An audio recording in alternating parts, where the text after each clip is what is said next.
America Meditating Radio Show, we collect wisdom, inspire each other, and empower hearts 24/7.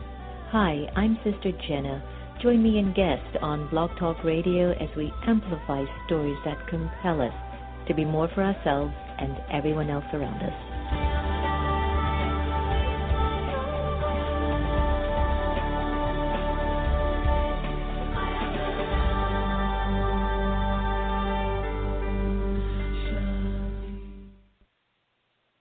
The entire world watched. It's one small step for man, one giant leap for mankind. And humanity saw that the sky was not the limit. Achievement. Pass it on from the Foundation for a Better Life at values.com. The Azar Foundation for Children of the World is an organization aimed to support women and children in need across the globe. We believe in empowering lives, strengthening minds, and providing programs that enrich health and education. The Azar Foundation was founded in 2003 and has been serving the world ever since. Visit us at our website at www.azar4children.org. That's www.azar4children.org to find out more information about our endeavors and join our mailing list. Remember, the smile and the cry of a child doesn't have any language. The Azar Foundation. Do you like to meditate? Have you tried to meditate? Have you struggled with meditation? Why don't you visit one of the Brahma Kumaris Meditation Center? Visit brahmakumaris.org. Blaylock Dialysis Center is a convenient state-of-the-art dialysis center in the Houston area, run by Dr. Panakin Patel. Relax in a comfortable environment while receiving quality care. Serving adults 18 to geriatrics, we are here to help you. Call 713-463-6611 for more information or visit us at our website at www.blaylockdialysiscenter.com.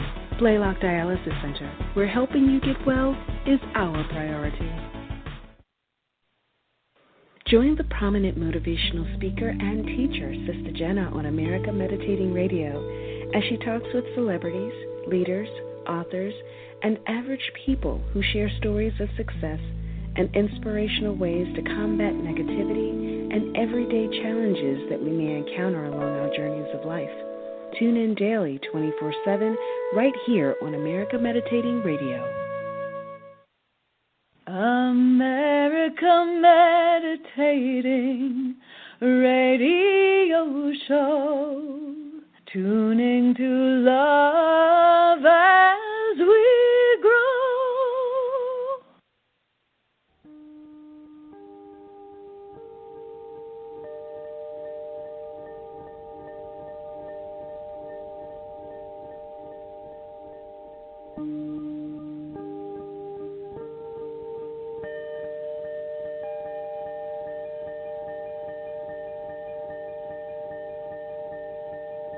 Today I compliment others.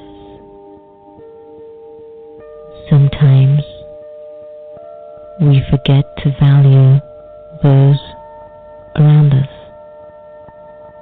But today I will say something kind to each person that I come into contact with. Today I compliment you, compliment me, and compliment the world around.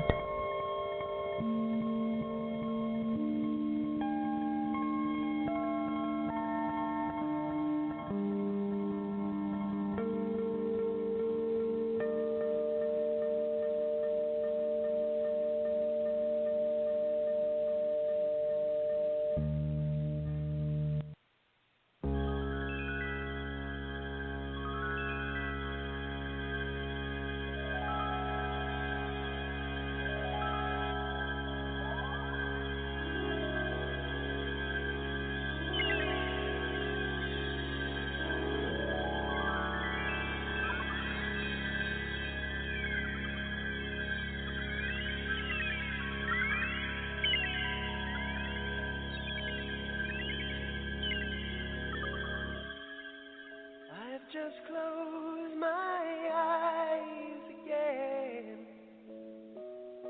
Climb bound aboard the Dreamweaver train, trying to take away my worries of today and leave tomorrow behind.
Hello, everyone, and welcome to America Meditating Radio. I'm your host, Sister Jenna, and we're broadcasting from the beautiful Meditation Museum, yay, in the nation's capital. That was Gary White's oldie but goldie, Dreamweaver, and always happy to hear a shout-out from my wonderful friend, Claire-Hoffman, who's a wonderful entertainer, and I would really encourage anyone to really look for her songs and attain them. They're just beautiful music. So the journey continues, and we are surviving our past, and it's something that sometimes feel we wish we could have changed. Sometimes when we look back at our past, we feel that we could have done better. And sometimes when we look back at our past, we feel that that other person didn't even value or honor or wasn't even thinking based on what they actually did to us or for us, because that's now the languaging that we're using, that nothing is happening to you, but it's happening for you to gain deeper insights on who you are and what you are here to do. So when we join the America Meditating Radio Show, we are acquiring tools that are making us better people, making us be ourselves. We've been given so many masks and so many different aspects of being ourselves, and yet still the happiness and the love and the peace and the power, we're always finding that there's more room required for growth. Thank you for joining us on America Meditating Radio. We have now launched a new initiative called Meditate the Vote. Meditate the Vote. When you hear Meditate the Vote, what do you think about? I think you think about it's time to meditate, because this voting election is really putting a lot of fear in us. And I think that it's actually so apropos that we have been given 3 candidates that represent 3 levels of consciousness.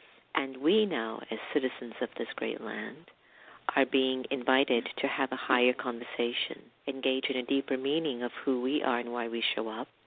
Whether you're from the East Coast, the West Coast, or the middle of America, you still eat, you still sleep, you still breathe, and you still wish to be happy, and you don't wish any harm for the people that you love. And so Meditate the Vote is about choice. It's about being informed. It's about getting enough information about what's important to you. Let's take an example, healthcare. It's a big card that we've always placed on the table, that a candidate will say that I will definitely lower the cost in healthcare. It's been decades later, presidents upon presidents. Healthcare is still high. It's even higher than ever before, right? So here's how I'm looking at Meditate the Vote when it comes on to healthcare. Eat greens, drink more water, exercise, have positive thoughts. I've just voted for better healthcare, and I've just voted to lower the cost in healthcare, because that means I'm going to be visiting the hospital less than I would if I was smoking, drinking, and didn't care a bit about what I was putting in my body. So I hope you have an idea of what Meditate the Vote is going to be emerging into. We started on May 1st, and we are closing on November 8th. I know there's a lot of conversation that we can't close it now. There's way too much going on with Meditate the Vote, and I'm asking all of my beautiful fans and listeners, go to meditatethevote.com. I'd love to be your friend. Join us on Facebook and Twitter. I want you to give me a Meditate the Vote. I meditate the vote because I believe in peace. I believe in world harmony. I believe that my family deserves a chance. I believe in health care. I believe in just having a good time. And post that on your social media and hashtag it to us at hashtag #MeditateTheVote. Also, just let us know by sending us an email or on our Facebook and Twitter. Guys, this has been changing the conversation. I was on a beautiful interview with Reverend Welton Gutty. Believe you've got to hear that interview. He basically said, I'd rather my party lose than put my country in harm's way and actually find ourselves in a really bad situation. So we're looking at this from beyond the political perspective. We're looking at this about our own lives. Meditate the Vote. So join us on that and call me if you've got any questions, or shoot me an email and just say, I want some more information on what this is about. You joining us on America Meditating always means a lot to us. Stay tuned. We're going to have a very special conversation with Claire-Hoffman, who works as a magazine writer living in Los Angeles, surviving a transcendent childhood. Journalist Claire-Hoffman will join us on the air and tell us a little bit more about what she's been up to. And before I do, can I turn the lines to Sister Gita so that she can take us to another level? Sister Gita? Good morning and Om Shanti. Today I vote the day. I vote that no matter what happens, I will maintain my enthusiasm. I just voted for the day. We vote every day, don't we? This is taken from the Gift of Peace, and it reads, for relationship, humanity is like a tree. Each human being is connected with the seed and belongs to the same tree. The beauty of the tree is that it has different branches, and on each branch, numerous leaves. All individuals are also different and have their own role to play. Think about what we have in common, and you will appreciate every human being in your life. This is a key to remain at peace. Good feelings for others are like ointments that heal wounds and reestablish friendship and relationships. Good feelings are generated first in the mind and are transmitted through your attitude and are reflected in your eyes and your smile. Smiling opens the heart, and a glance can make miracles happen. Vote for this. It will make your life a better one. Om Shanti. Good day. Thank you very much. That was absolutely clear and powerful. Life's a journey. Claire Hoffman works as a magazine writer living in Los Angeles and writing for national magazines covering culture, religion, celebrity, business, and whatever else seems interesting.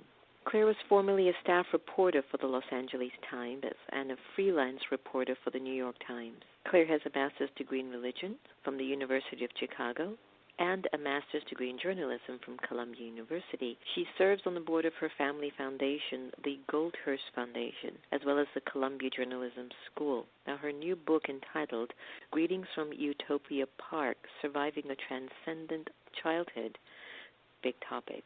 And today we are honored to welcome Claire Hoffman to the American Meditating Radio Show. Welcome, Claire. Hello there. Hi, Sister Jenna. Thank you for having me. You're welcome, Claire. How are you? I'm good. I'm really good. How are you? Good, good. You know, I was raised in a spiritual community, and I know how unique that could be growing up in a spiritual community. I'm laughing because it really is an inside experience. And I find it very fascinating because it's my karma. It was my karma that I ended up with parents who were seeking something bigger than themselves. I get that. And I get that there must be something in my own soul's story that was also either releasing a seek story, like something that I was seeking and was in, or had come to some tail end of my seeking. And so when I watched my own parents go through their metamorphosis, for me, though, I think it turned out pretty good, where I realized that whatever they were doing was really good for them. And in my 20s, I later began to realize, this isn't really bad. And then in my 30s and my 40s, I was realizing, wow, spirituality, once you get it, it basically tells you, be a good person. You don't need to be locked up in an ashram. You don't need to be walking around with beads. You don't want to be projecting to other people that you're super, ultra spiritual and now bow at my feet. Ridiculous. So this is where I am in terms of my understanding of spirituality. I'd love to hear about your story and how have you evolved from just your own interpretation of your transcendent childhood. I mean, it sounds like there's a lot of overlap there. I feel like there's tricky parts of coming from a spiritual community and really wonderful parts. And, when I was a kid, it was amazing. It was incredible to be a part of this group that felt like it was changing the world and to be at these celebrations and go to a school where every day felt really purpose-filled. We were changing the world through meditation. We were changing our consciousness. And I felt really plugged into that, and it felt fantastic. And when I was a teenager, that started to change for me. More like actually 12 years old, so young, like going through puberty. And stuff really just started to not adding up for me. And I started to experience doubt and cynicism. And that wasn't so great, and that lasted for a long time, and it's something I still grapple with. It's hard to come back to belief, after having been so connected and having felt, how warm it feels inside to be a part of something like that, and then to be pushed out in some ways in the cold. And doubt is, it's a really tough emotion.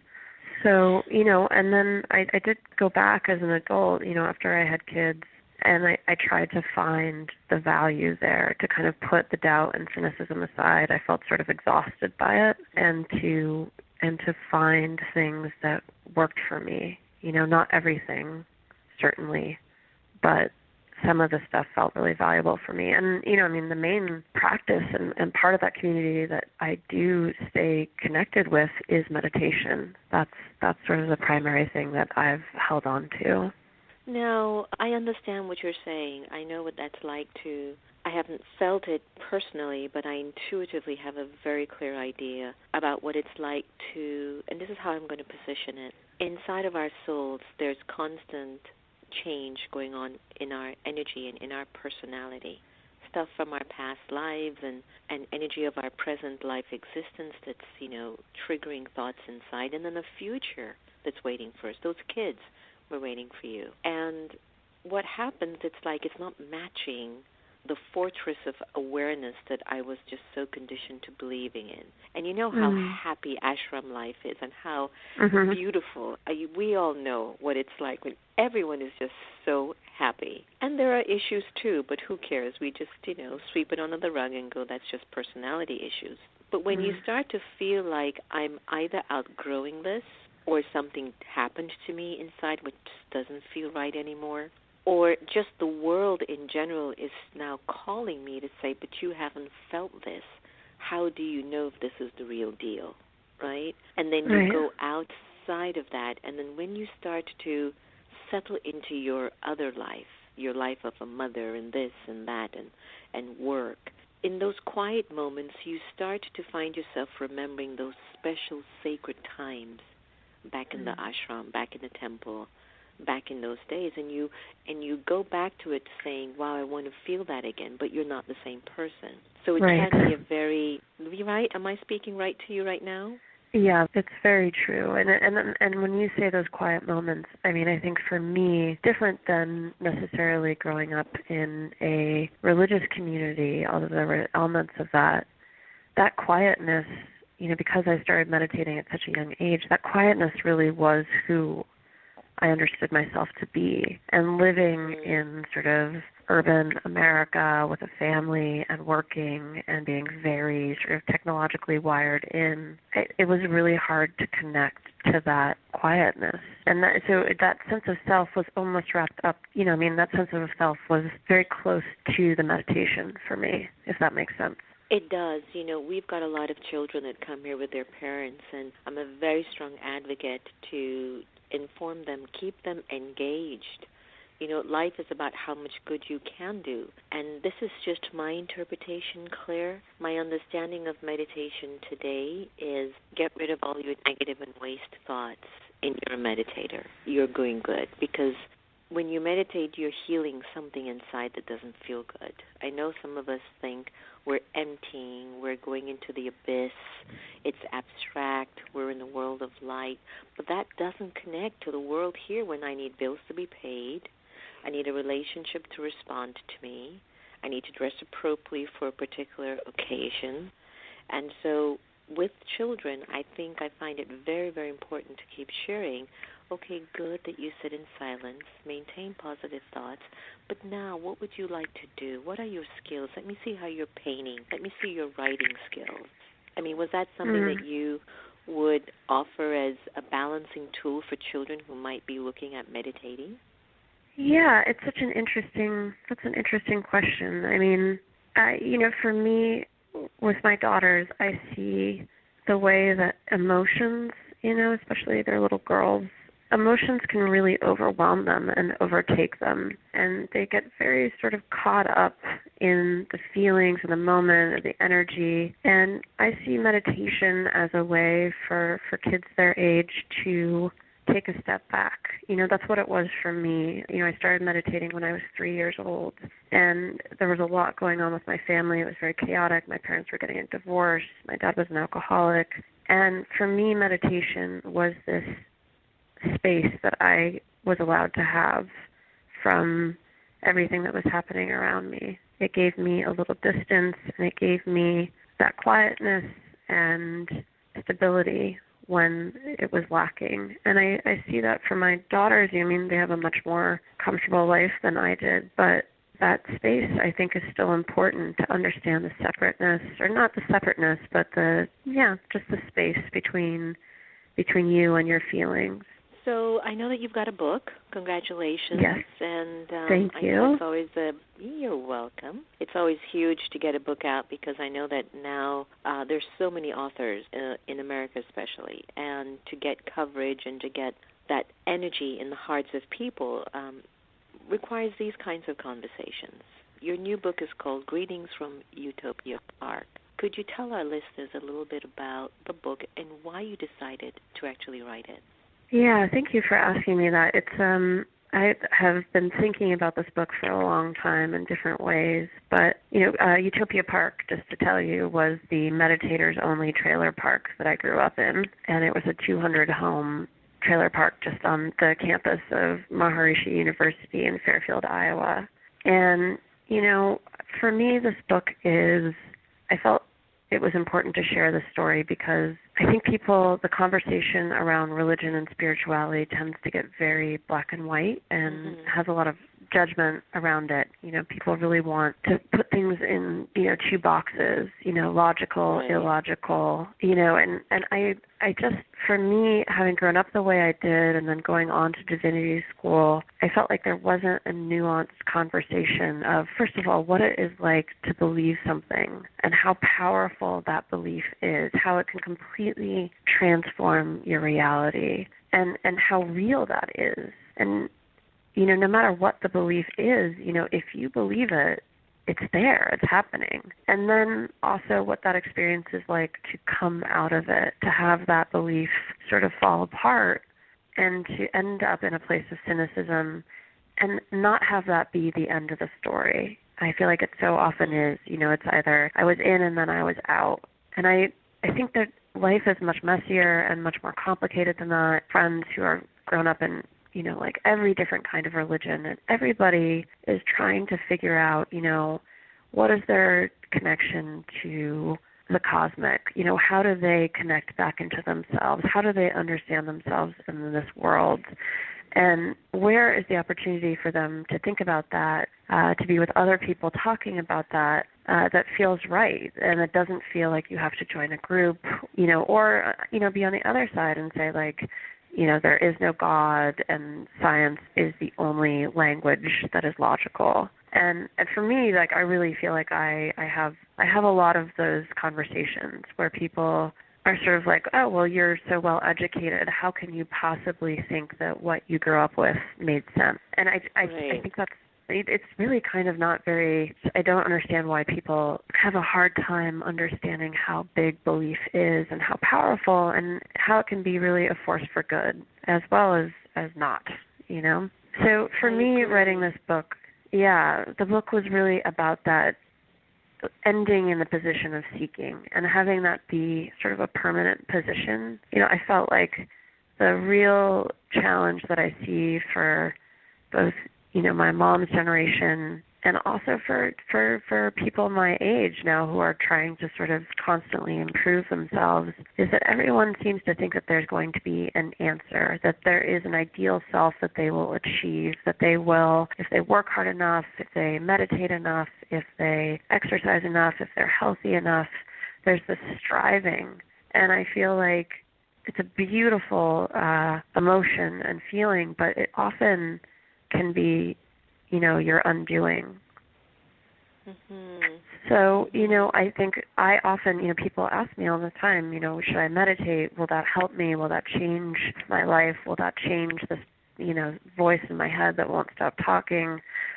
And, I say, meditation will help you. It's a wonderful thing. I love meditating, but, giving up on the idea of changing yourself might also help. Mm-hmm. That is so true, right? It's tricky because you don't want to be complacent and you don't want to, just sit and not do anything. And there's a real nobility to it. And yet that there is like that self-loathing part of it that I think people really need to turn around and look at.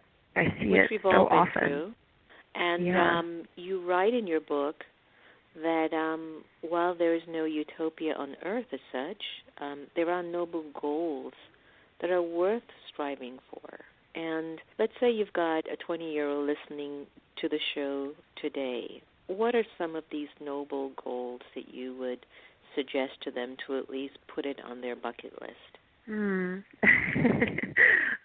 I like goal setting. I think it's really about being conscious in your world and not automating your behavior and continuing to question, but also allowing yourself to be connected and giving yourself up to these experiences that can be strange and new and unusual, but that can change you, and allowing that to happen. So I think being connected is a really important goal, figuring out a way to be connected to other people, and I don't mean virtually. And I think wanting to change yourself and change the world, those are dreams that should not be given up.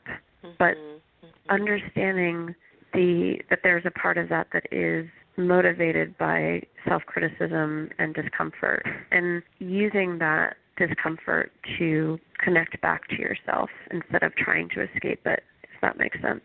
It does. Can I ask you something very private? And I know we've been having a very private conversation.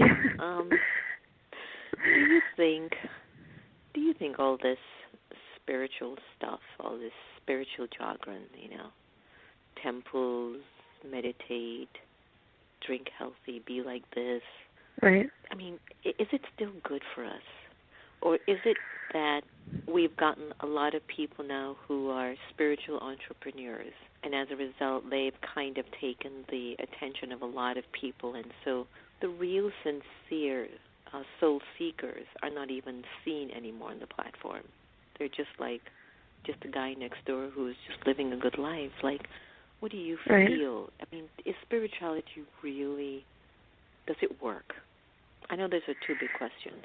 Yeah, I mean, spirituality, I keep wanting to find a new word, you know, because it's used to say so much.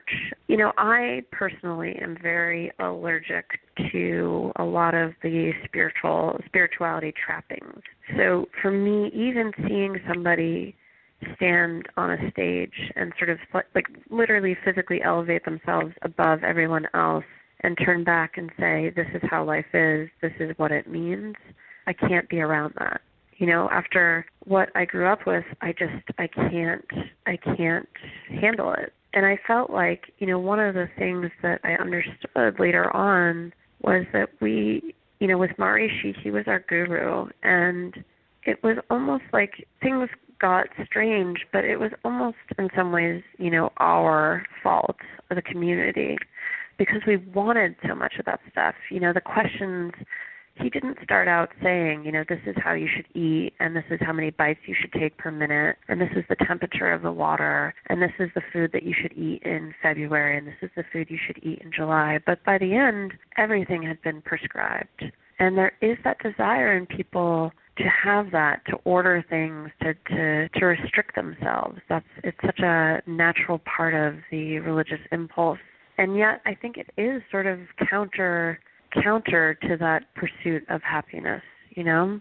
Mm-hmm. That's more of that striving that can be about self-loathing. So, you know, in terms of spirituality, I think, you know, it's really about examining, you know, turning back and examining yourself always and thinking about what your motivations are and questioning with love, but really questioning that. Because I think, you know, I mean, I find so beautiful the people I meet, you know, that are really regular people who've just been meditating for 50 years, and there's not a lot of outward signs of it, but it's a practice, and maybe they connect with other people, but it's just something that they keep up. It's not something that they kind of run ragged to its end game with the clothing and the jewelry and, you know, the oils,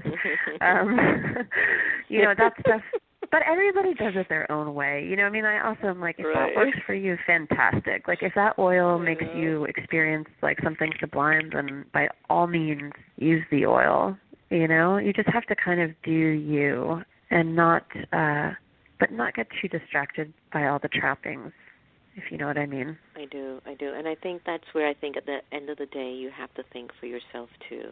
Yes, we need our tribe. I mean, we connect to each other because of certain things we have in common or certain things that we find so intriguing that perhaps we go, oh, my, I would love to learn or do this or figure that out or, you know, whatever other reasons that we actually come together. But, yes, I think at the end of the day, you have to think on your own. Got to tell you a joke. Many, many years ago, when I was in my spiritual path, still am. So everyone thinks I'm like God, Claire. I mean, who would just follow behind me? They would be worshiping, bowing down, and I'd be like, oh, my God, I've got something here, right?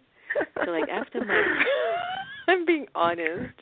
After my first, like, 5 years, there's, like, a lot of something going on. It's clear that something is opening up in my consciousness and just the radiance. And you've seen it. You've seen when anyone just radiates because they're just in their zone of divinity. But sometimes that radiance is challenged by one's egos or attachments, and then it becomes really like, whatever happened to that brilliance? So I'm sitting in my meditation room, which I call my Baba's room, because Baba means dad. And I'm looking at Baba's light, because for us, God is a supreme being of light. And so that's my connection. That's my love here. We're all agents, but you know what? The source is what's going to give me the power to move on with life. And I'm telling Baba, Claire, I know they all think I'm like great in God, but I don't feel that. I still want to go party and have fun and do silly things. You know, and there was a time, Claire, I just projected that. I projected what you said I was. But inside I was being deceitful.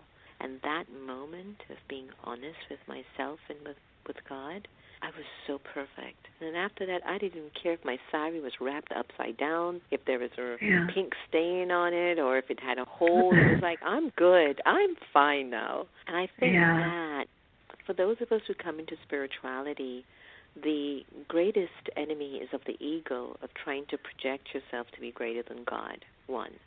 And so you've seen how that dominates people. What was once their good intentions and sincerity becomes a monster. So somewhere along the path, you're going to have to be really super honest and go, this isn't it.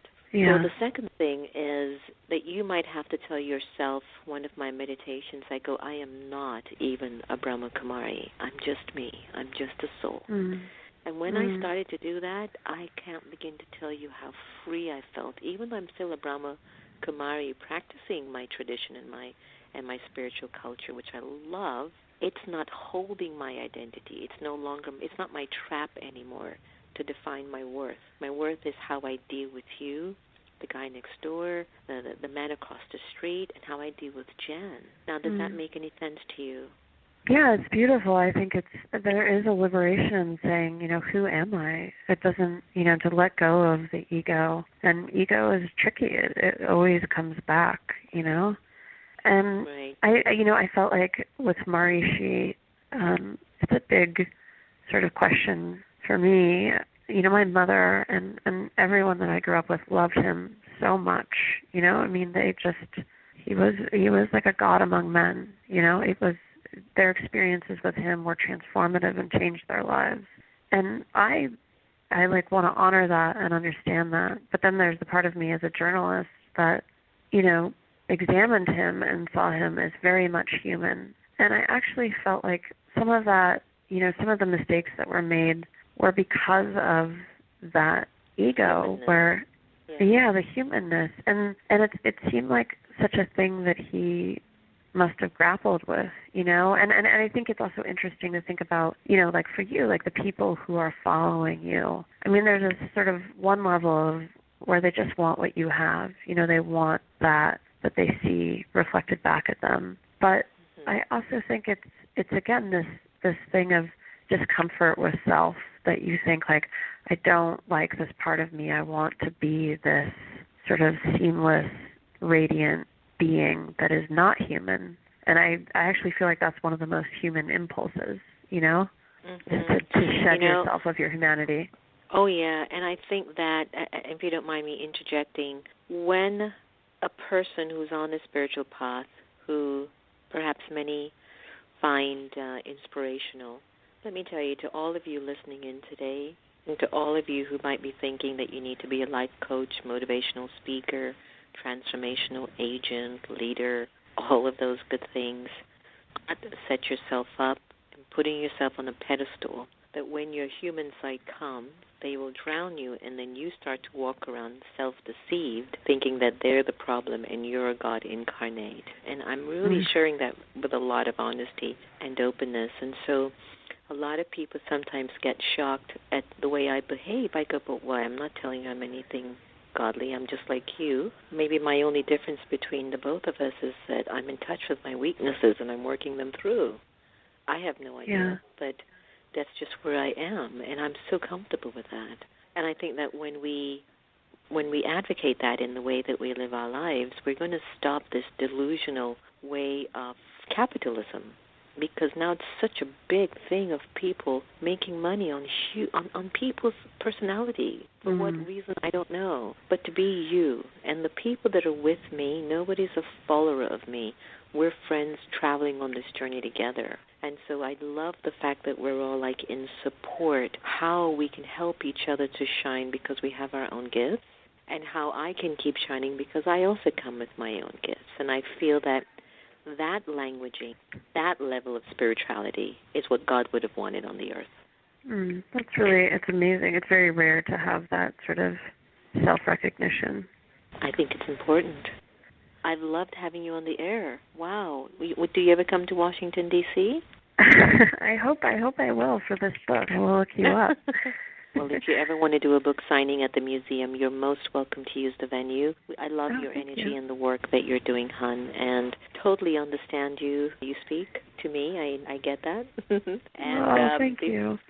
You're welcome. Before I let you go, leave me with your favorite life quote that perhaps you're living by at this time. And, hey, I'm not sure if you heard the beginning of the show. I've launched a new campaign, Meditate the Vote. We're really raising the consciousness there, and I'd love for you to participate in sharing that on your social media as well. I heard it, and I loved it. I thought it was fantastic and totally refreshing. Flannery O'Connor is one of my favorite writers, and she said, I write to discover what I know, and that has really been my path to understanding is writing. I wrote this book in order to kind of unpack what happened, and so that's one of my favorite quotes. Oh, that's beautiful. Now leave us with a website that we can find you or get a copy of your book. Yeah, you can go to my website, which is claire-hoffman.com, and there's a page there that will take you to many different choices of book venues, and it comes out June 7th, but pre-order it now. Love it. Love it. Well, Claire Hoff, thank you so very much for your spirit and continued love and lots of good wishes. Thank you, Sister Jenna. You're welcome. All the very best. Take good care. So much in our journey, my friends, and we could actually change. We can actually change our thoughts and change the way that we think we want to show up in a particular relationship or circumstance or even spiritual practice. It's entirely up to us. It's entirely in our hands. Just always accept that change is inevitable. So where sometimes physically the space, the of stuff is happening, it's up to us to still do our own thinking. So I hope you enjoyed my conversation with Claire Hoffman. And remember, no one can take away your happiness unless you give them permission. And we are here to love each other the same. So I'm going to end with Flying Free from Blessed CD. Take care.